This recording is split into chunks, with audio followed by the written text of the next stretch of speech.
and Gio. BT and Sal. Kevin and Tiki. Keith McPherson, your nighttime host on The Fan. On the fan. On the fan. On the fan.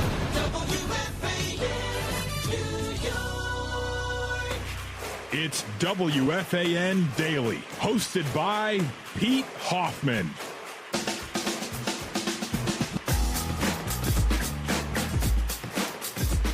Hello there, and welcome to another episode of WFAN Daily with your host, Pete Hoffman. You can always follow me at Hoff, WFAN on all social media platforms. And a great day if you're a Yankee fan. If you're a Met fan, great day as well. Both teams proved why they are so freaking good. Aaron Judge in Kansas City starts off the game again with a 2-run bomb, hitting off of Noah Cameron, who, by the way, Noah Cameron going into this game had his first 5 appearances going into this game. His first 5 pro appearances going into this game, 6+ innings, no more than a run. No more than a run given up each game. He had 3 starts with 1 run given up, 2 starts with 0 runs. Aaron Judge in the first inning, a 2-run bomb breaks that streak going. And basically, Cameron almost got to 6 innings, but at the end, 5 2/3, 6 earned runs given up by Noah Cameron. And that just shows the dominance of this Yankee offense. When they are electric, when they're alive, they could do anything. Austin Wells had a huge night. Austin Wells went 2 for 4, 5 RBIs, a home run and a double. I mean, that's pretty nice. Pretty nice considering this was the guy who actually led off for the New York Yankees to start the season. And now he's batting 9th. That's where he's at. Listen, they change the lineup almost every day. It's Paul Goldschmidt led off today. You know, tomorrow maybe it'll be Aaron Judge. Who knows? But the point is that they continuously change things up, changes the lineup, and it finds ways to drive in runs. And Judge obviously continues, even though he's sitting in the 3 spot today, batting .396 now. He dropped a little bit. He went 2 for 5, 3 RBI. That 1 home run, 2 strikeouts. But again, that, Aaron Judge continues to prove that he's the best hitter in baseball.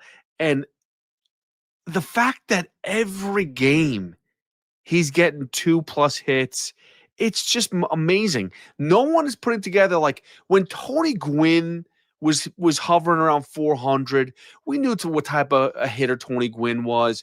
You know, it's the same thing. There's certain hitters where you're like slap hit, like when Ichiro, Ichiro, maybe he never got close to 400, but Ichiro Suzuki was one of those hitters that just placed the ball and never really hit for power. We know Ichiro supposedly, at home run derbies or whatever it is, or during training or whatever it is, he would unleash. But in a game, he was about placing the ball, finding ways to get on base, little slap singles, maybe a little, finding holes when there was shifts or whatever the case is.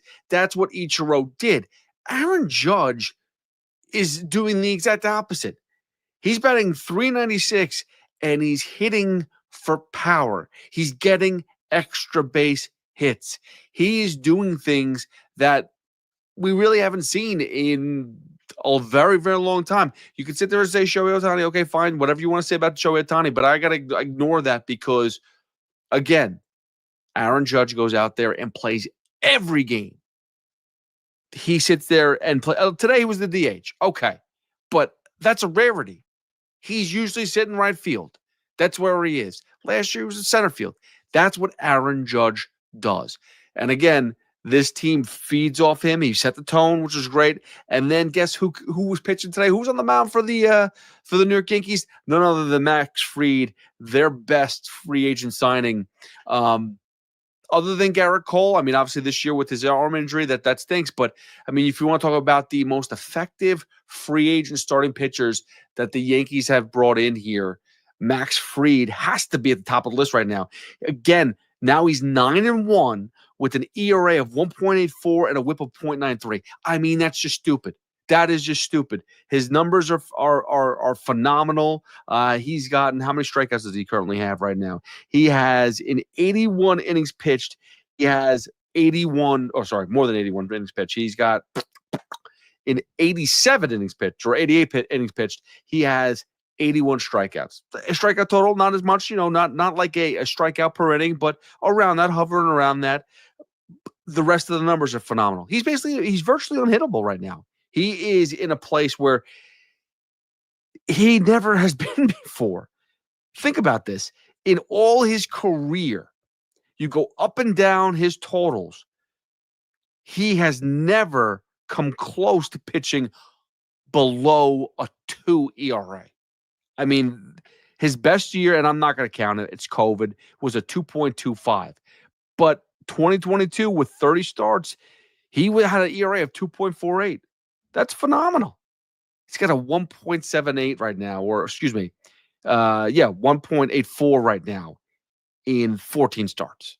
That's just, he's your Cy Young right now. I mean, there's nobody else in the AL who's going to come close to that. Max Fried is going to be the Cy Young for the New York Yankees, for the American League. If he keeps this up, there's no doubt about it again. And guess what? He's winning games too. You talk about some of these guys over the past few years when you're talking about, Jacob deGrom with the Mets, or you want to talk about just other players that struggle. Paul Skeens struggle to get wins because they're on teams that just aren't that good. And Max Fried is 9-1. He has no problem winning games. He has no problem shutting down teams, and he gets all the support he needs. When you get 10 runs in a game and you pitch, I think you're pretty happy. I think you're going to win most of those games. But the fact is, he doesn't need 10 runs. He needs 4. He needs 3, 4, maybe max. Obviously, he got that one game where he got blown up, but he doesn't need much help. But he's getting a lot of it. So good for the Yankees on a good victory, solid victory versus a Kansas City Royals team, which, remember, there's a guy in Kansas City that everyone says is one of the best players in baseball. Bobby Witt Jr. goes 1 for 3.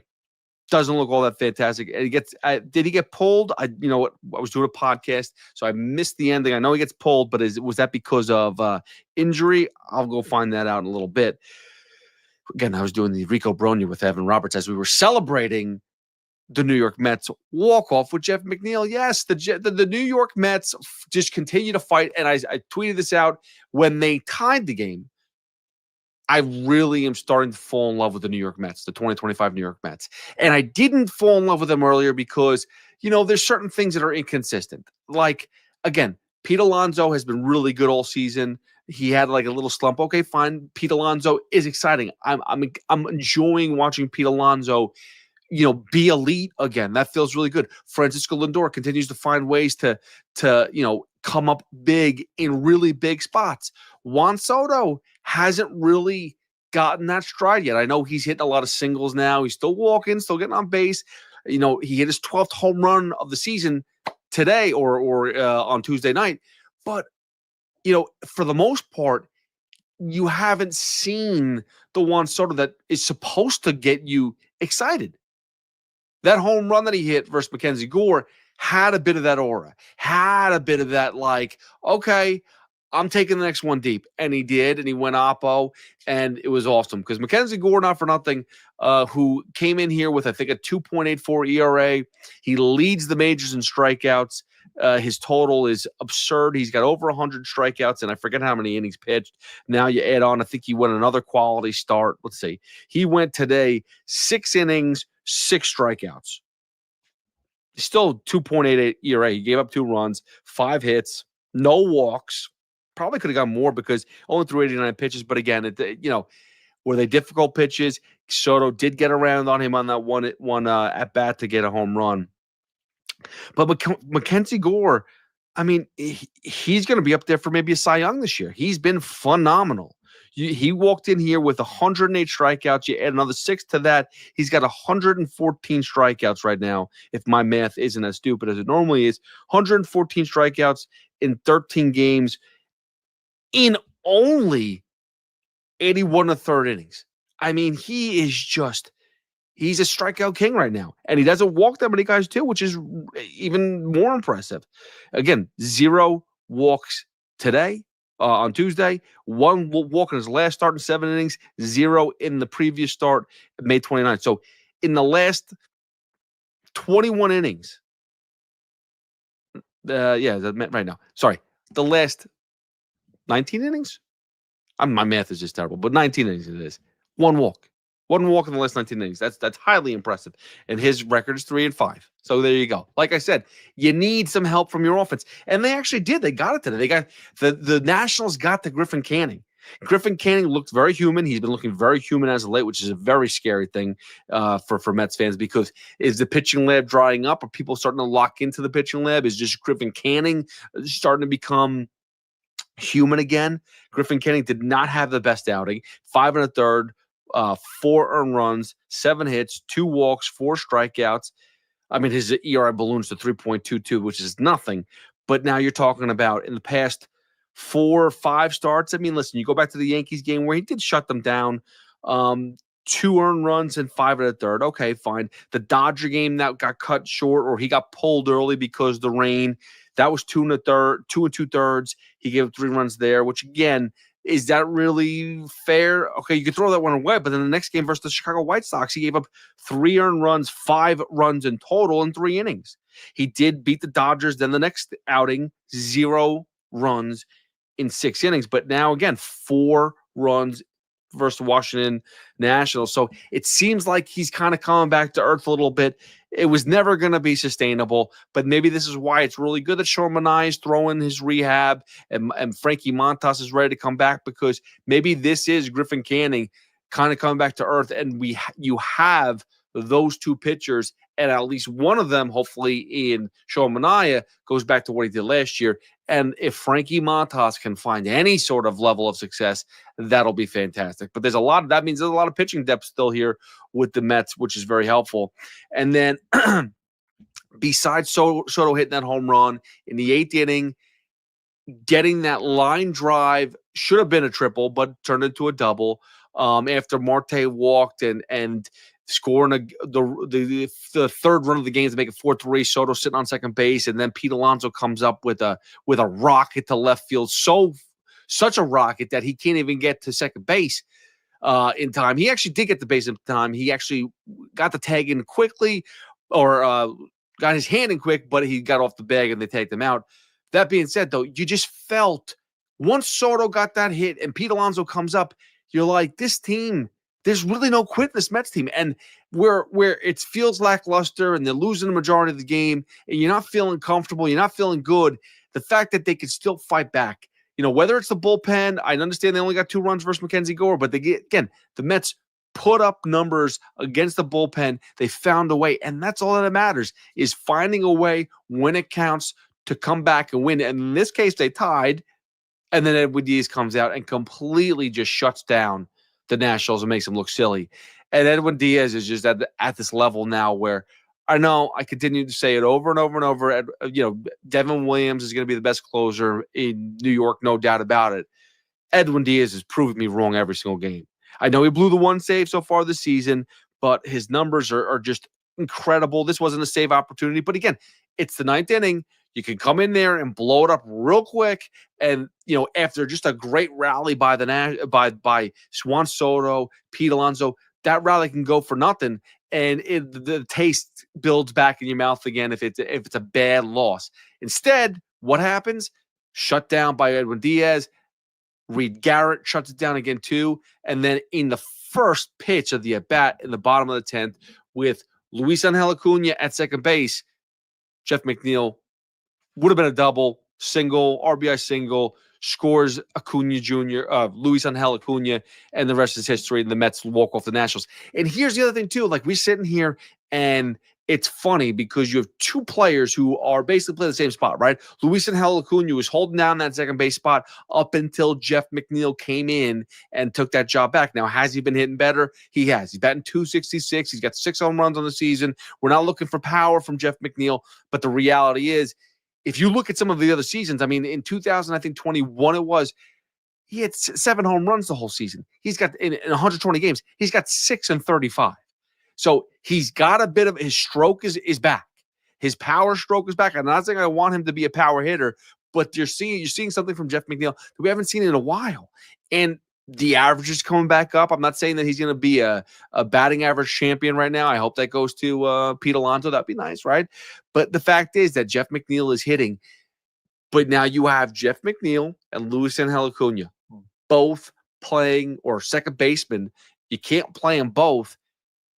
Luisangel Acuna, thankfully has ability in so many other different ways. You put him in there at second base to be that pinch runner for the California rules in the 10th inning, and there you go. Base hit scores a run, and it does, and the Mets walk off happy. And it's just at home, the Mets have been fantastic. Everything has really been turning out well for this New York Mets team, and they continue to win ball games. Their 43rd win of the season. Again, I think Detroit won, so they are a half game ahead of the Mets for the best record in baseball.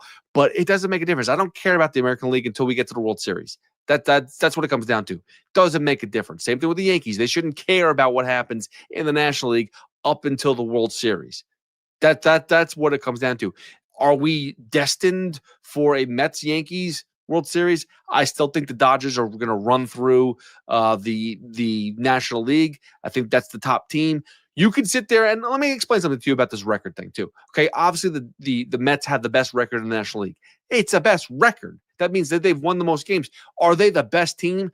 I'm sorry, right now, the LA Dodgers, even with all their injuries, are the best team in baseball. And they're going to be the best team in baseball once they get healthy, once they get all their starting pitching back. I mean, think about it. Shohei's not back yet. Tyler Glasnow's not back. Blake Snell's not back. You want to go down that list of starting pitching for the LA Dodgers, how good they're going to be. Tanner Scott got off to a terrible start at the beginning of the season, and look at him now. He is back to being a reliable reliever in the bullpen for the Dodgers. So they have so many pieces, so many top-level players. The Dodgers are the team to beat. And that's not trying to put cold water on the New York Mets. That's just reality. They are a very, very, very good team, stacked team. The New York Mets are great as well. They just are. And you're just happy that they don't have to fight the Dodgers tooth and nail for the NL East, right? I'm just happy about that. Right now the Phillies lose again. The Braves haven't been playing great baseball. You beat the Nationals. You're doing your job. Just keep on winning games. Don't worry about anybody else, but win the ball games in front of you. And the Mets are doing that. And they have my heart. The Mets have my heart. I got to be honest with you. They're going to add Manaea soon. Maybe Frankie Montas adds this team. But everybody is just – I kind of almost don't even want to trade anybody. I know they're going to make a trade. Everyone's talking about a center fielder for the New York Mets, but I kind of don't even want to do that. I kind of love Tyrone Taylor out at center field. I know he's not perfect, but he defensively is great. I don't really want to screw up that chemistry, which right now, let's be serious, they actually have chemistry. Last year, all the talk was Jose Iglesias, the OMG, and how are you going to be able to recreate that with him not back? They've done a great job. They have no problem recreating the aura of a non-existent OMG. They're having fun. They're doing Flip Cup. They're doing everything. And congratulations to Francisco Alvarez. I don't think they've had the baby yet, but he's not with the team at the moment because his partner is having a child. So good for them. Congratulations. Oh, and before we wrap things up, which I will in a second, happy birthday to one very special woman, Alex Cohen. You deserve it. Happy birthday. Congratulations on all the success. And all I keep on hearing from people is she is a huge reason why the families are just feel so welcome and stuff like that. And thank you. And hopefully you had a great birthday. Jeff McNeil walked it off for you, Alex Cohen. He did. So congratulations. Happy birthday. I don't know how old you're. You're probably, 21, 22, 23 maybe. But congratulations. Happy birthday. And good job by the Mets. Good job all the way around by the Yankees. Just continuing to win. That's all you care about. It doesn't make a difference how it looks, if it's pretty, ugly. Just win ball games. It was a terrible game up until the 8th inning for the New York Mets. Obviously, the Soto home run was early in the game, so that was nice. But it wasn't until the 8th inning that they were able to really come back, make you feel like they were going to do something to win this game, and they did. Yankees, on the other hand, they just demolished. Good for them. That's what you like to see. Go sweep the series in KC. Just keep on winning ball games. That's all we care about. Keep on winning series. Again, this is a long summer, but it's going to be a fun summer. Let's put it this way. There's so many good things, and we talked about this with BT and Sal earlier on Tuesday. There's a lot of amazing chases going on right now. Pete Alonso is going to be up there for the MVP. You're probably going to get Lindor up there for a vote or two here or there. Aaron Judge is going to be up there for the Triple Crown. It's just going to he's that good. His average is that high. His home run power is that significant, and he's going to drive a ton of runs. He is going to be up there for a Triple Crown watch. That's exciting. Pete Alonso for an MVP is exciting. Max Fried for a Cy Young is exciting. You're going to get maybe a couple of Gold Gloves out there. Maybe Francisco Lindor can win one for a change. But regardless, there's a lot of fun things going on. Pete Alonso is 10 home runs away from taking over Darryl Strawberry's record for the New York Mets for the most home runs of all time as a New York Met. There's a lot of cool things going on right now. Is that going to take you away? Is that going to be like, oh, it doesn't make a difference. I just won a World Series. Yeah, of course you just won a championship. That's all you want is the hardware. You just want a trophy. However, I'll tell you this much. It is awesome to see the success of these players, of the teams, and it makes, not say that it makes it easier to watch, it just makes it more fun. It gives you something else to hold on to and be like, this team really is freaking good. Pete Alonso legitimately is going to go down as the best position player to ever play in the New York Mets. He's just going to have a ton of records for the New York Mets. I love that. I love the history. You need that. You look at the Yankee history. That's what they do. You go through the Derek Jeters, you go through the Bernie Williams, you go through the Andy Pettitts, the Mariano Rivera's, the Babe Ruths, whoever it may be. You just go up and down the New York Yankees. What they've done in the history of baseball, the Mets are nowhere close. And that's not an insult. That's not a slight. That's just reality. I'd like to see them do some really special things. And right now, the main goal is the World Series. You can still do special things during the regular season. So just enjoy. All right, that'll be all for another episode of WFAN Daily. Again, check out WFAN. Stay in tune with WFAN, 660 AM, 1019 FM, Odyssey app, all that stuff. You can check any podcast out on Odyssey as well, WFAN Daily, Rico Bronya, Unkillable. You could also find Boomer and Gio's podcast on there, BT and Sal, Evan and Tiki, Keith McPherson, Chris McMonagle. Everybody's on the Odyssey app, so go check that out. And again, tune in tomorrow for all the big shows.